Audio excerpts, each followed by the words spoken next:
At 28 years old, I had already built a life I was proud of: outstanding academic achievements, a promising career, and the freedom to chase my dreams. But nothing could have prepared me for the bombshell my grandparents left in their will: a scholarship fund of $120,000 for an MBA, with one crucial caveat: it could only be used for my education.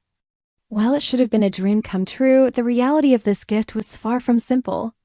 The funds were tied to a burden I hadn't anticipated, a legacy that came with strings attached, and the pressure to live up to my grandparents' expectations began to crush me. As I dug deeper into the terms, I realized the weight of their demands. Every penny would be scrutinized, every decision questioned. The very opportunity I had dreamed of was now a daunting reminder of the impossible standards they had set for me.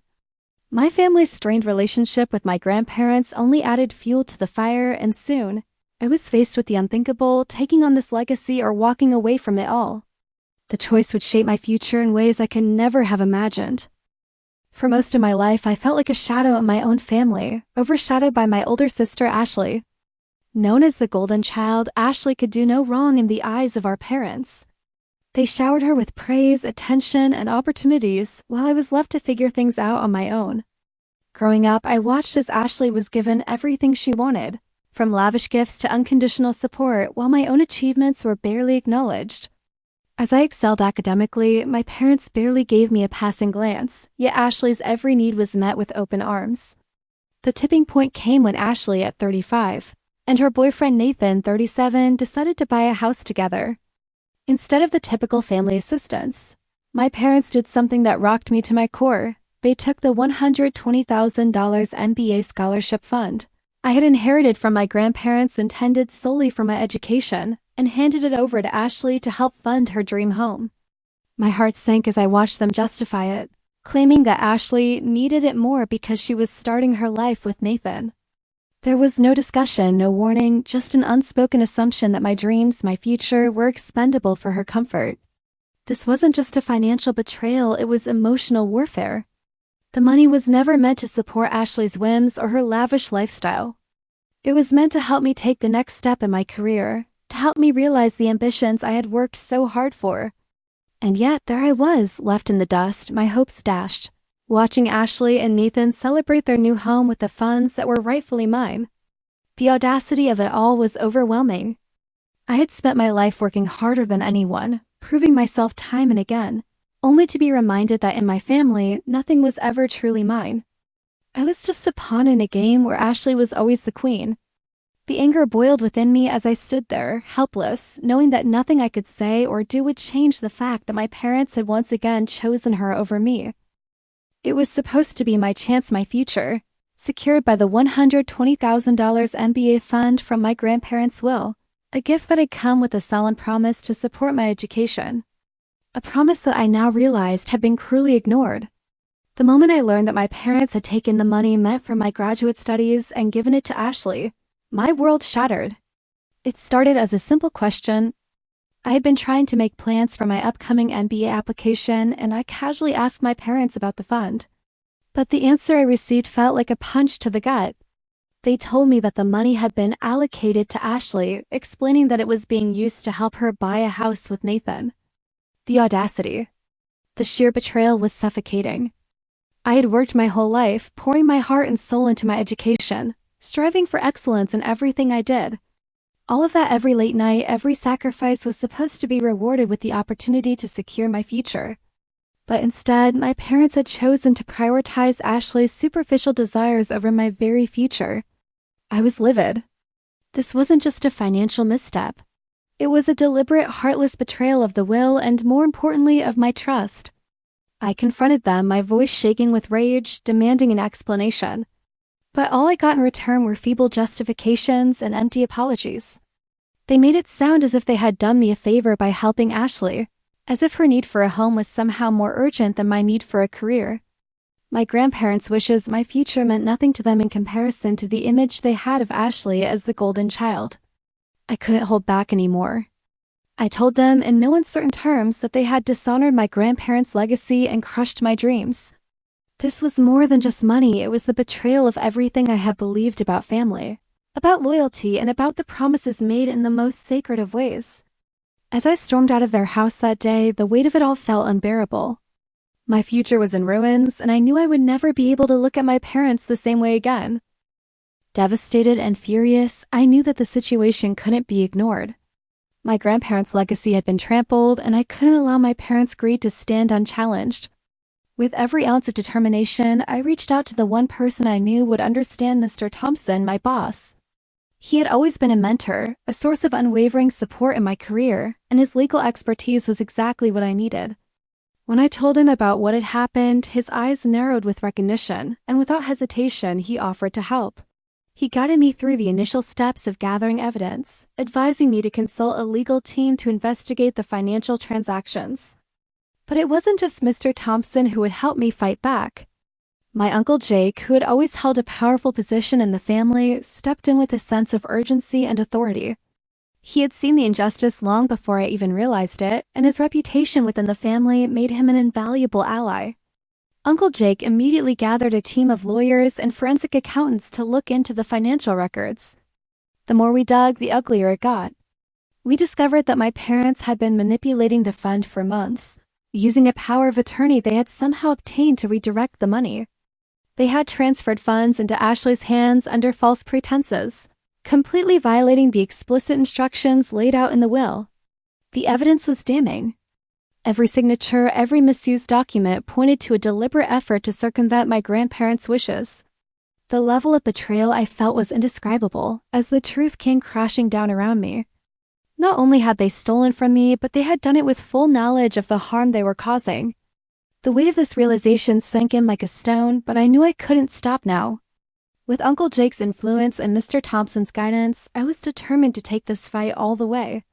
The legal action was set in motion, and I wasn't going to let my parents get away with destroying everything I'd worked for. They had made a grave mistake, and now it was time for them to face the consequences. As the investigation into my parents' manipulation of the MBA fund gained momentum, the involvement of my sister Ashley became increasingly undeniable. While I had always believed that she was simply a bystander, the truth was far more unsettling. After weeks of relentless pressure from my legal team, Ashley finally responded, though her email only deepened the suspicions surrounding her role. In her message, she claimed to have no knowledge of the origins of the money that had been transferred to her. But the cold, calculated tone of her words told a different story. There was no sign of remorse or concern, only a carefully crafted denial. Her attempt to distance herself from the situation was a blatant lie, and it infuriated me even more. How could she not know that the money wasn't rightfully hers? The sum of $120,000 wasn't just pocket change, it was my future. The very thing my grandparents had worked tirelessly to ensure I would have. To claim ignorance at this point was insulting. The fact that Ashley didn't even attempt to return the funds or to question their source spoke volumes about her complicity. It was as if she had willingly chosen to ignore the truth, burying her conscience in a pile of self-interest. Her email felt like a final slap in the face. The betrayal I had already felt from my parents now extended to her too. But this time, there was no ambiguity. Ashley was a part of the scheme, whether she wanted to admit it or not. As I reread her message, I could feel my anger building. This wasn't just a family matter anymore. It was a battle for justice, and I was determined to make sure Ashley, just as much as my parents, would be held accountable. Her denial wouldn't be enough to erase her involvement, and I was ready to expose the truth, no matter how ugly it was. The legal process that followed was a whirlwind of tension and pressure. My attorney, Mr. Thompson, had warned my parents from the start, if they didn't return the money plus interest and penalties, they would face criminal prosecution. The evidence was damning. Through a meticulous investigation, my team uncovered a trail of financial mismanagement dating back to before my grandmother's passing. The abuse of the MBA fund was only the tip of the iceberg. My parents had systematically siphoned off money from other family accounts, using their power of attorney as a tool for their own financial gain. What had initially seemed like a betrayal over a single inheritance grew into something far darker, an intricate web of greed that stretched across the entire family. As the legal battle escalated, I could feel the weight of it pressing down on me. The shock of discovering the depths of my parents' dishonesty left me reeling. The toll it took on me emotionally was beyond anything I could have prepared for. Yet, at the same time, I felt a fierce determination growing inside me. I wasn't just fighting for the money anymore. I was fighting for justice, for everything my grandparents had worked for the legacy they had left me, for my own future that had been jeopardized by their actions. Finally, after months of back and forth and mounting pressure, the court delivered its verdict. It was a heavy blow to my parents. They were ordered to repay not just the $120,000, but double that amount, including fines and penalties. On top of that, the court ruled that they must sell the family estate, the very house my grandparents had left them, so that the restitution could be made. Watching the judgment unfold in court felt like a bittersweet victory. It was a moment of vindication, but also of sorrow. The consequences were dire for my parents, but the cost to me had been immeasurable. I had won, but it came at a price. The family I had known, the foundation I had once trusted, had crumbled. There was no turning back now. My life, my future, and the path ahead were all forever altered by the decisions they had made. The fallout from the legal battle was swift and brutal. My parents, once regarded as pillars of the community, found their reputations utterly shattered. News of the court ruling spread like wildfire, and the weight of their betrayal became impossible to ignore.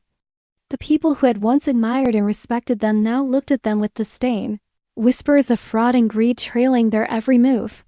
It wasn't just about losing a lawsuit, it was about losing everything that had once defined them. Their careers crumbled first.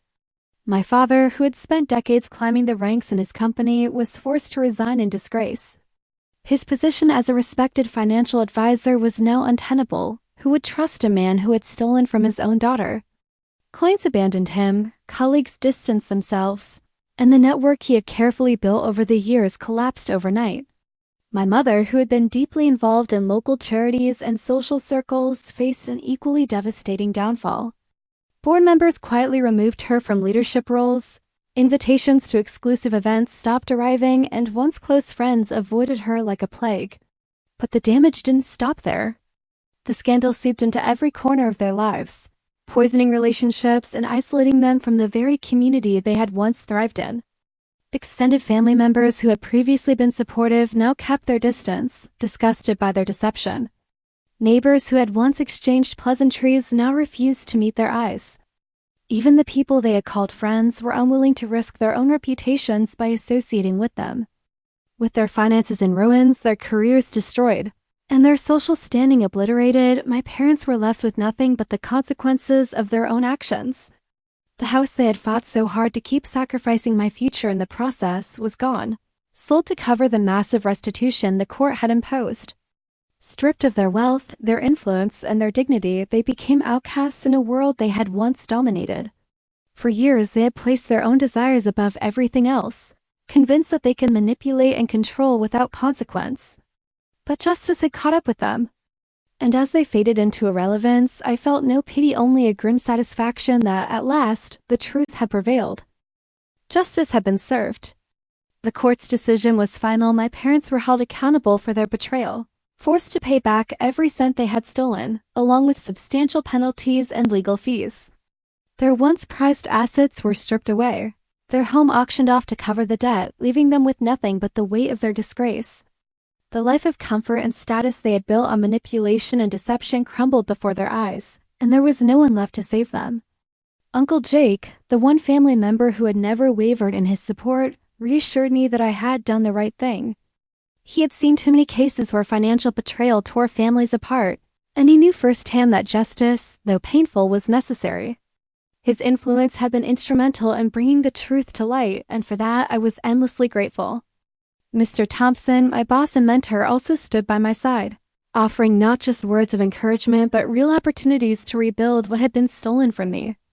His unwavering belief in my potential reinforced my determination to move forward, undeterred by the chaos my parents had left in their wake. Despite the emotional turmoil, I refused to let their actions define me. My MBA, the dream that my grandparents had fought to secure for me, was still within reach. With the support of those who truly believed in me, I pushed forward, enrolling in my program with renewed purpose. The injustice I had endured became fuel for my ambition, a reminder that I had the resilience to overcome even the deepest betrayals. This experience had been brutal, but it was also eye-opening. It laid bare the dangers of blind trust, the devastating consequences of greed, and the necessity of standing up for oneself even against family. My parents had made their choice, believing they could manipulate the system without consequence, but life had proven otherwise. They had lost everything, not just their wealth, but their credibility, their relationships, and any semblance of respect. As I took my next steps, I carried with me a lesson that would shape my future. Honesty and integrity matter more than anything. No amount of money is worth betraying the people who love you. And above all, when faced with injustice, you fight not just for yourself, but for the truth.